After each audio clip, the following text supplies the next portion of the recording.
Hey, salut tout le monde, ici Radburger, ça fait un petit bout, je te souhaite la bienvenue dans une espèce de petite vidéo, encore une fois, que je poursuis à travers certaines gammes. Aujourd'hui, je ne sais pas si, sûrement que le nom de l'épisode t'a donné un bon indice, je ne sais pas si l'arrière-plan te donne un bon indice, mais aujourd'hui, nous allons nous parler d'une gamme de Free League qui s'appelle Vaesen. Donc, Vaesen, allons-y. Vaesen, c'est un jeu d'horreur, on va dire, dans le fond, nordique. C'est influencé beaucoup par les illustrations de Johan Egerkrans. C'est un illustrateur scandinave qui a fait beaucoup d'illustrations. Puis vous allez voir, toutes les illustrations du jeu sont réalisées par lui. C'est un, c'est une illustration qui est un peu naïf, quand même sombre, mais un peu plus poétique, je dirais, que de l'horreur traditionnelle où on va aller chercher des monstres mythiques. Maintenant, moi, c'est un jeu que j'ai beaucoup aimé, euh, mais j'ai des réserves sur ce jeu-là et je vais vous en parler. Donc, c'est un jeu qui se joue comme tous les jeux de la gamme Free League, c'est-à-dire comme Mutant Year Zero, comme Coriolis, comme Alien, comme, là, écoutez, la rangée du haut, là, de One Ring, Twilight 2000, etc., etc., etc. Bon, Forbidden Lands, bon. Donc, on a généralement le jet de dés, la résolution, ben ça va être la caractéristique plus une compétence modifiée par des modificateurs dépendamment desquels, et etc., par des objets, et on lance un pool de D6. Les 6 sont des succès. Un 6, c'est suffisant pour avoir le succès. Là, il y a certaines actions qui peuvent en demander plus. Et plus tu as de 6, ben plus que ça va bonifier ton action. Maintenant, ce qui est intéressant, en fait, moi, ce système-là, j'ai toujours beaucoup aimé, facile à prendre en main, il n'y a rien de complexe. Moi, je l'aime beaucoup. Euh, Maintenant, bon, le jeu, il se joue, comme vous pouvez voir sur l'image, il y a une carte qui vient avec le jeu. C'est une carte du Mythic North. C'est quand même une belle carte, en fait. C'est une carte qui est assez élaborée. On voit beaucoup toute la Scandinavie, euh, on va dire la Scandinavie victorienne, là, des années fin 1800 et tout ça. Là. C'est un jeu qui se joue avec revolver et lampe à l'huile. Un petit peu avant Cthulhu, mais un petit peu avant les années 20. Mais moi, je dirais ça, là, fin des années 1800, quelque part par là. Maintenant, on joue dans ce monde-là imaginaire qui est influencé beaucoup des monstres de mythologie. Le jeu, en soi, si vous regardez le livre de base, il est complètement indépendant. Vous n'avez rien besoin d'autre. Et il y a un beau bestiaire. Euh, un beau bestiaire avec plusieurs monstres à l'intérieur. Il y a un mystère. Ce qu'il faut comprendre, c'est que le jeu est très segmenté par des segments qui vont faire en sorte, en fait, qu'on a toujours le même ordre dans le jeu. Ça, c'est un avantage, mais ça devient aussi un inconvénient. Ça devient aussi un inconvénient. Puis je vais vous expliquer pourquoi ça devient un inconvénient. C'est qu'au début, bon, au début, on a toujours un prélude qui, normalement on veut que les joueurs un peu expérimentent leur personnage, qui vont aller faire, bon, je sais pas moi, une scène dans une auberge, aller discuter avec quelqu'un, aller voir de la famille, etc. On va essayer de mettre en place leur dark secret parce qu'ils ont tous un secret sombre bien caché, etc. Et bon, ensuite, il va y avoir une invitation. Bon, l'invitation vient de quelque part. Il y a quelqu'un qui les invite à venir investiguer sur un mystère. Ce qu'il faut comprendre, c'est que le mystère, il ne vient pas de nulle part. Là. C'est que les joueurs, les personnages vont faire partie d'une espèce de groupe, hein, la société. Cette société-là, en fait, c'est semi-secret. C'est une société qui investigue sur tout ce qui est surnaturel et par la banque qui protège les humains contre les Vaesen. Fait que donc, c'est un petit peu ça son travail et tout et tout. Cette société-là a une importance qui est assez grande, en fait, parce que, comme dans plusieurs autres jeux de la gamme Free League, il y a un côté très, ben, il y a un côté world building dans le sens où on va bâtir graduellement votre pied à terre, hein, qui dans le fond, dans ce cas-là, c'est le château de. Là, je vais juste vous le trouver. C'est un château, en fait, qui est à Uppsala. Uppsala, c'est une ville qui est un petit peu au sud de Stockholm, en Suède. Euh, Ce château-là, il est légué par une vieille femme. C'est ce que propose le livre, là. C'est une ancienne membre une ancienne membre voilà. Il est ici le château. Donc, oups. Fait que donc, c'est une ancienne femme qui faisait partie de la société et qui leur lègue le château parce qu'elle est en train de perdre tranquillement la raison et dans une espèce d'asile, là. Et cette femme-là, qui est Linnea Clint, ben, elle leur lègue ça pour une raison X. Et là, la société renaît, en fait. Et là, c'est là que va se mettre en place un peu tout. C'est le Gillenkreuz, le château Gillenkreuz. Le château, il y a des ailes cachées, il y a des endroits qui ne sont pas aménagés ou qui doivent être réparés, et ainsi de suite. Ce qui fait en sorte que après chaque mystère, on va accumuler des points qui vont nous servir à augmenter notre château. Ça aussi, c'est une bonne idée, mais il y a une limite à ça. Exemple. euh, Bon, là, j'en étais à l'invitation. Bon, l'invitation vous amène un peu partout en Scandinavie, etc. et tout ça. Fait que vous vous promenez d'un côté de l'autre. Certaines augmentations du château que vous allez faire vont vous permettre de guérir un joueur plus rapidement s'il est blessé, etc., etc. Mais dans la mesure où on est toujours parti un peu partout en Suède, nous, on a trouvé que le château, c'était un des points faibles du jeu. Comme si le château, il ne servait pas à grand-chose finalement, à part au début de la partie, lorsqu'on on est dans l'endroit, ou plutôt lorsqu'on est, ou de façon générale, lorsqu'on est, ben, je vous dirais, mettons, lorsqu'on revient. C'est un peu ça, c'est un peu ça le problème, là. Nous, c'est un peu ce qu'on a trouvé comme faiblesse à ça. Maintenant, bon, c'en est une, effectivement. C'est pas terrible, là. C'est pas la fin du monde non plus. On a quand même passé par-dessus, mais bon, c'est surtout destiné à nous, ben, à sentir qu'il y a comme une progression, comme si on voulait que le château soit le vrai héros de la partie. Bon, maintenant, tu fais ton personnage. Quel type de personnage tu vas faire? Mais tu vas faire. Il y a un vœu aussi quand tu entres dans la société. Ça, c'est assez bien fait, là. La première partie, je l'ai trouvé très bon. Bon, tu vas jouer un occultiste, tu vas jouer un docteur, tu vas jouer un académicien, un chasseur. Quoi d'autre aussi? Ben, tu vas jouer l'officier de cavalerie, tiens. Tu vas jouer le prêtre, tu vas jouer le servant, le détective, le vagabond, l'écrivain et que sais-je. Donc, voilà. Le livre, comme je vous explique, il est autosuffisant. Vous n'avez rien besoin d'autre. La carte est intéressante, quoique vous pouvez en trouver vous pouvez la trouver sur Internet. Le panneau du maître du jeu. Bon, à la mode, encore une fois, des panneaux de Free League. C'est le panneau que vous voyez sur l'image avec l'espèce de Nixie qui sort de l'eau. Tiens, la voyez ici. Il est très beau, c'est un très beau panneau. Moi, j'ai bien aimé la façon dont les informations sont faites à l'intérieur.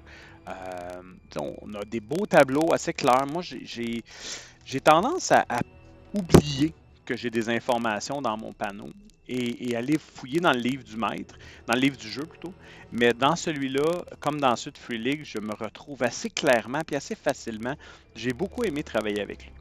Vous allez avoir besoin de quoi d'autre? Bien, si vous regardez sur l'image présentement, ce qu'on voit, c'est que bon, il y a des decks de cartes, il y a un set de dés. Bon, le set de dés, ce qu'il fait, en fait, c'est que c'est un set de D6 et qu'il y a une image particulière sur le 6 pour montrer que c'est succès. Vous n'avez pas du tout besoin de ça. C'est pas du tout nécessaire. Fait que donc, vous ne stressez pas avec ça. Ce que vous allez avoir besoin aussi, c'est un jeu de cartes. Là. Vous voyez, il y en a un jeu de cartes qui montre des cartes de 1 à 10. Mais vous pouvez tout à fait prendre un jeu de cartes régulier que vous allez prendre. Vous avez besoin des cartes de 1 à 10. C'est pour l'initiative. Ça nous permet en fait d'avoir un ordre d'initiative tout simplement. Voilà. Donc, à partir du moment qu'on a ça, le deuxième livre qui est sorti, ben, c'est celui-là ici. Je vais juste vous le mettre. Pouit, pouit. Ben, c'est lui. En fait, Wicked Secret. Donc, le secret inavouable.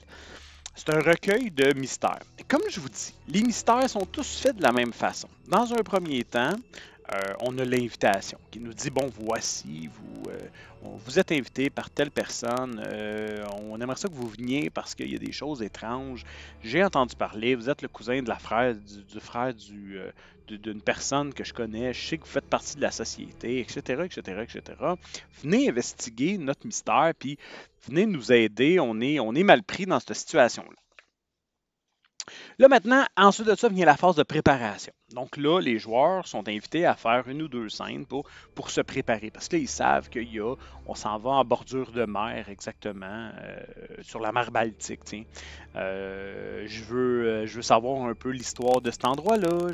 Et là, c'est là qu'on peut aller prendre un avantage. Donc, mécaniquement, moi, je vais étudier spécifiquement les créatures marines possibles qui ont été répertoriées dans ce coin-là, etc. Comme ça, et dans la partie, le joueur va pouvoir actionner son avantage parce que lorsque ça va s'appliquer, il va dire hey, moi, oublie pas, j'ai étudié les créatures marines, j'ai un avantage, donc là, maintenant, je peux peut-être essayer. Bon, voilà, si ça s'applique. Des fois, ça ne s'applique pas. C'est malheureux, mais ça ne s'applique pas toujours.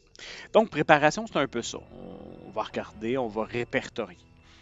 La troisième phase, c'est la phase le voyage. Le voyage, lui, c'est sous forme en fait d'une narration. Généralement, il n'y a pas vraiment de. Les joueurs n'ont pas besoin de se. C'est pas dans l'esprit du jeu que le joueur, un peu comme dans les livres d'Agatha Christie, où on a, mettons, le joueur, les personnages vont se rendre directement au mystère. Ça fera pas nécessairement partie, ça sera pas un enjeu, en fait, de se rendre, réserver une diligence, y aller en bateau. Généralement, c'est déjà prévu dans le jeu et on demande, dans le fond, ce qu'on s'attend, c'est que les joueurs fassent du roleplay à travers cette scène-là, à travers cette description-là, narrative, qui est le journey. Ça a un côté très structuré, segmenté. Ensuite vient l'arrivée. Mais l'arrivée, c'est de quelle façon il va arriver à l'endroit. Il y a une espèce de petite description, une scène, qu'est-ce qu'ils abordent, comment ça se passe, blablabla, blablabla. Bon. Maintenant, on arrive dans le. À partir du moment qu'on a fait l'arrivée, c'est la situation initiale. Comment ça se passe pour le reste? Bien là, ça va dépendre vraiment des joueurs. Exemple, dans celui-là, ben, on en a 4. Là, je ne veux pas trop spoiler. Si vous achetez les deux livres, en fait, celui-là, il y a 4 mystères. Le livre de base en a une. Moi, c'est ce que j'ai fait jouer à mes joueurs. En fait, j'ai fait jouer les 4 mystères du livre de l'inavouable secret, de Wicked Secret, et celui du livre de base.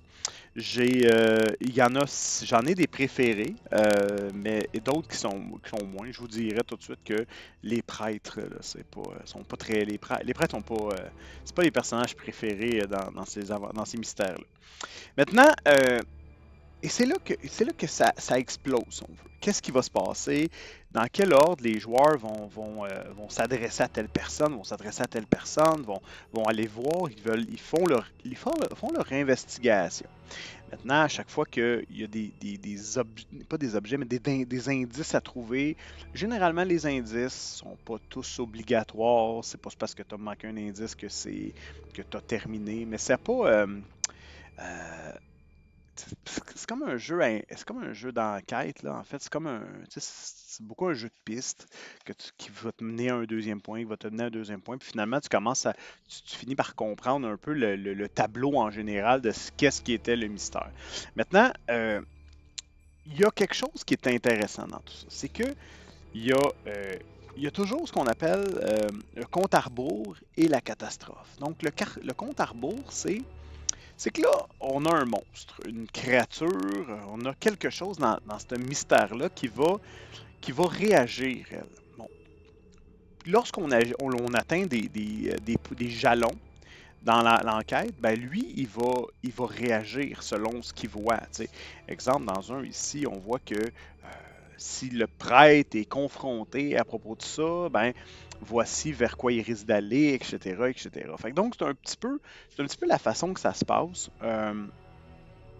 Il y a il y a des jalons. Généralement aussi, on va avoir la catastrophe finale. C'est d'une façon générale, c'est lorsqu'on a manqué un peu l'aventure, c'est lorsqu'on n'a pas été capable de résoudre ou d'atteindre le but final. Et là, il y a une catastrophe qui va survenir dans le sens que la créature ou les antagonistes ben, vont atteindre un but ou aller à une extrémité. Fait que donc, on a plusieurs. Il se peut qu'on ait même plusieurs comptes à rebours parce que ça se peut qu'il y ait plusieurs parties. Exemple, dans un village éloigné, il y a ceux qui contrôlent la bête et il y a ceux qui en ont ras-le-bol que des gens meurent. Puis si les joueurs font pas, les personnages avancent pas suffisamment, ben ça se peut qu'il y ait une bande qui décide de brûler l'église parce qu'ils pensent que c'est là que ça se passe, etc.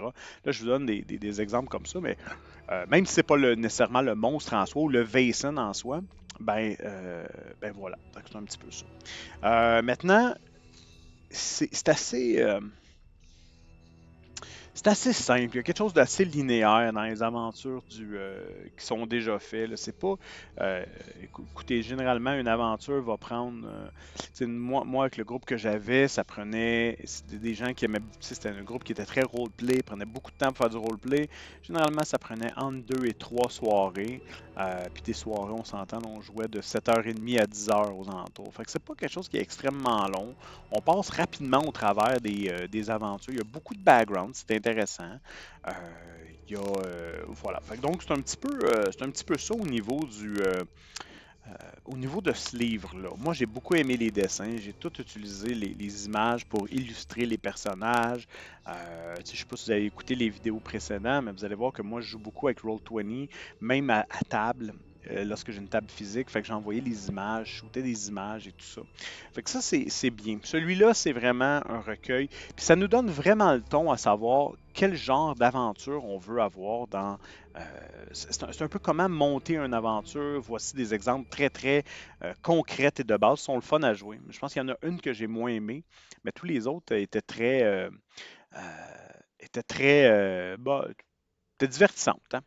Maintenant, il y a eu un Kickstarter et ça a fait sortir 2 nouveaux livres. Le premier, c'était Mythic Britain, donc celui-là ici. Mythic Britain, lui, ce qu'il fait, en fait, c'est que, bon, premièrement, il y a aussi plusieurs des mystères à l'intérieur. On va avoir 2 archétypes supplémentaires de personnages. Donc, on va avoir le dilettante et l'autre, c'est. Je suis en train de sortir ça. Ouais, on a c'est ça, le dilettante. Le deuxième, c'est, je pense, la femme fatale, c'est ça? Il me semblait. Bon, regardez. Fait que oui, il y a deux archétypes supplémentaires à l'intérieur. Fait que donc ça, c'est intéressant. Il y a beaucoup d'informations aussi sur la société londonienne victorienne, comment jouer, l'Irlande, les sociétés secrètes, les autres sociétés, parce que là, évidemment, la société fonctionne plus ou moins. Les fées, comment ça se passe. C'est quoi, on a beaucoup d'exemples concrets comme la Wild Hunt dans le nord de l'Angleterre, là, la chasse sauvage et tout ça. Ah, c'est l'athlète. Ah non, attends, ouais, c'est ça. L'athlète et le dilettante, si je ne m'abuse. Ah, t'en as plusieurs. Je pensais qu'il y en avait juste 2. T'as l'athlète, l'entertainer, le socialite. Bon, ça, c'est plus la dilettante, comme je vous disais. Avec notre 3. T'as aussi un autre codex de monstres. Regardez, quand je parlais de la Wild Hunt, là, c'est ça ici. C'est lui, là. Il est là, il fait partie là, du Lahan. Et t'as tous ces. ça ou c'est plutôt le cavalier sans tête, lui? En tout cas, bref. Moi, j'avoue que celui-là, moi, je me le suis gardé pour une autre campagne. C'est quelque chose que je n'ai pas encore joué. Ah. Euh, et je vais le garder. Celui-là. Et il vient normalement. Celui-là, là, je voulais juste voir combien il y avait de mystères à l'intérieur. Je vous avoue que ça, c'est le bout que j'avais pas vérifié. On a une, deux, trois mystères à l'intérieur de celui-là. Trois mystères. Dans le même Kickstarter, il venait Season of Mystery. Donc, c'est celui-là ici. C'en est un autre. C'est un livre de mystère, celui-là. Dans Season of Mystery, bon, dans un premier temps, on a des belles petites images, des cartes, et ainsi de suite. Ça venait dans le Kickstarter. Je ne sais pas si on l'achète présentement. Il va être là. Dans le Kickstarter, il y avait aussi cela. Là. Ça, c'est des aides de jeu et des cartes qui venaient avec Mythic Britain. Fait que donc, voilà. Dans celui-là ici. Fait que donc, celui-là, ben, c'est exactement le même modèle que Wicked Secret. Fait que donc, j'ai 4 mystères qui sont beaucoup reliés avec le livre de Mythic Britain. Là. Fait que donc, voilà. Mais pas que. Il y a beaucoup aussi un mystère qui se déroule au Danemark. Il y en a. Fait que donc, c'est des mystères. Ouais, c'est des mystères en fait qui reviennent un peu du côté de la Scandinavie et tout et tout. Il était dans le même Kickstarter. Fait que donc, ça nous fait 4 mystères supplémentaires. Maintenant, la dernière chose qui est sortie récemment. Il nous le vendait un peu du côté d'une campagne. C'est celui-là ici. Le Lost Mountain Saga. Fait que donc, le Lost Mountain, c'est 5 mystères qui sont reliés entre eux. 5 mystères qui sont reliés entre eux. Moi, je les ai pas joués. Ces deux-là, je les ai pas joués encore. Comme je vous dis, je les garde pour une autre campagne, tout simplement. Pour d'autres campagnes, pour d'autres joueurs. Je vous avouerais que... Bon. Je vous avouerais que on a fait 5 mystères, là, puis c'était bien en masse. On avait, je pense, avec ce groupe-là, je pense qu'on avait bien ciblé le jeu. Il y a un aspect un peu Monster of the Week dans tout ça. Je parle pas nécessairement du jeu Monster of the Week, mais je parle plutôt du concept, comme le monstre de la semaine. Et là, on retombe dans chacune des étapes. Donc là, le voyage, là, ci, là, ça. Ça devenait un peu, pas monotone, mais un peu redondant, si on veut toujours refaire un peu toujours refaire ces mêmes étapes-là et tout et tout. Fait que donc, euh, moi, j'ai un doute sur la rejouabilité du jeu. Moi, je pense que là, voyez-vous, j'ai comme l'équivalent de quelques mystères encore à faire jouer, mais à partir du moment que j'aurai fait jouer ces mystères-là, je pense pas, moi, d'en créer parce que, ben, à un moment donné, tout se ressemble. Mais OK, la créature est différente. OK, la façon de la tuer. Parce que pour tuer la créature, pour en venir à bout, il faut être en mesure d'avoir le point faible. Et ça, il faut le trouver durant l'étape de mystère, durant l'étape d'enquête. Et c'est un peu toujours la même chose. On trouve c'est quoi le point faible de la créature et tout ça. Fait que donc, moi, écoutez, c'est un jeu qui est plaisant. 2 à 3 séances par mystère. Ça va relativement vite. C'est des petites séances. C'est pas quelque chose nécessairement que je vais ressortir.